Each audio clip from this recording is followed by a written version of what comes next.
നമസ്കാരം. ബംഗ്ലാദേശിൽ ഹിന്ദുക്കൾക്കു നേരെ ആക്രമണം നടക്കുന്നുവെന്ന് ആരോപിച്ച് ഇന്ത്യയിൽ അങ്ങിങ്ങായി മുസ്ലിം വിഭാഗത്തിന് നേരെ പ്രതികാര ആക്രമണം അഴിച്ചുവിടുകയാണ് തീവ്ര ഹിന്ദുത്വവാദികൾ.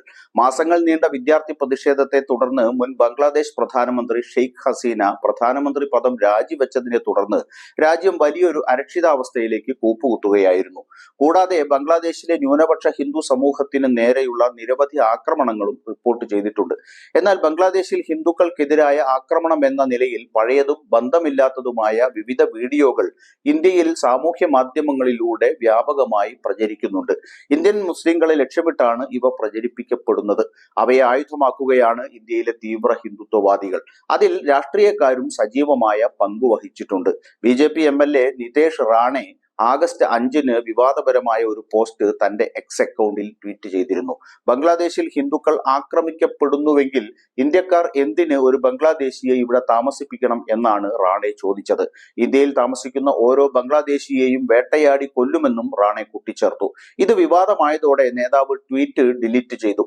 പ്രകോപനപരമായ സോഷ്യൽ മീഡിയ പോസ്റ്റുകളും വ്യാജ വാർത്തകളും ഇന്ത്യയിലെ ന്യൂനപക്ഷ മുസ്ലിം സമുദായത്തെ ലക്ഷ്യമിട്ടുള്ള ആക്രമണങ്ങളിലേക്കാണ് നയിക്കുന്നത്. ബംഗ്ലാദേശിൽ ഹിന്ദുക്കൾക്ക് നേരെയുള്ള ആക്രമണങ്ങൾക്ക് പ്രതികാരം ചെയ്യാൻ തീവ്ര ഹിന്ദുത്വവാദികൾ മുന്നിട്ടിറങ്ങുന്നു എന്ന മട്ടിലാണ് പ്രചാരണം. ഇവർ രാജ്യത്തിന്റെ വിവിധ ഭാഗങ്ങളിൽ ചേരികളിൽ താമസിക്കുന്നവരെ ബംഗ്ലാദേശികളെന്ന് മുദ്രകുത്തി ആക്രമിക്കുന്നു. നിരവധി ഹിന്ദു സംഘടനകൾ ഈ ആക്രമണങ്ങളിൽ നേരിട്ട് പങ്കെടുത്തിട്ടുണ്ട്. പ്രതികൾ ഭരണകക്ഷിയായ BJP-യുമായി അടുത്ത ബന്ധമുള്ളവരാണ്.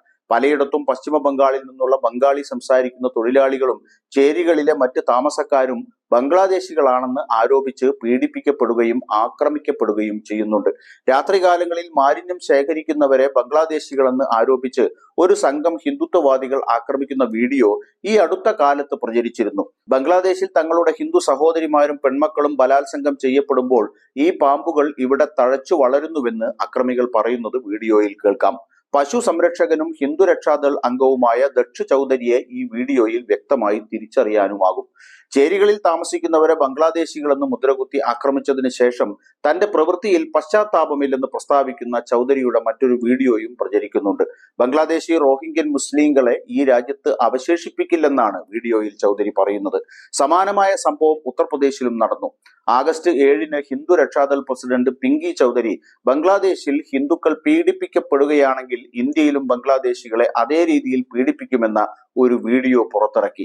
ബംഗ്ലാദേശിലെ ഹിന്ദുക്കൾക്കെതിരായ പീഡനം അവസാനിപ്പിക്കണമെന്നും ഇല്ലെങ്കിൽ ഇന്ത്യയിലുള്ള റോഹിംഗ്യൻ മുസ്ലിങ്ങളെ കൊന്നുകളയുമെന്നും പിങ്കി പറഞ്ഞു.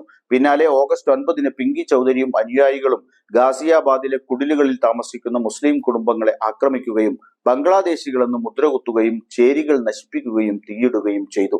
ഗാസിയാബാദ് പോലീസ് പിങ്കി ചൗധരിക്കും അനുയായികൾക്കുമെതിരെ FIR രജിസ്റ്റർ ചെയ്യുകയും അറസ്റ്റ് ചെയ്യുകയും ചെയ്തെങ്കിലും തുടർന്ന് നടന്ന അന്വേഷണത്തിൽ ബംഗ്ലാദേശികൾ എന്ന പേരിൽ മർദ്ദിക്കപ്പെട്ടവർ ഉത്തർപ്രദേശിലെ ഷാജഹാൻപൂരിൽ നിന്നുള്ള ഇന്ത്യൻ പൗരന്മാരാണെന്ന് പോലീസ് സ്ഥിരീകരിച്ചു. ആഗസ്റ്റ് 11-ന് ഉത്തർപ്രദേശിലെ ലൈക്പൂർ ഖേരിയിലെ ഒരു ഹിന്ദു സംഘടന ബംഗ്ലാദേശിൽ ഹിന്ദുക്കൾക്കെതിരെ നടക്കുന്ന അതിക്രമങ്ങൾക്കെതിരെ റാലി നടത്തി.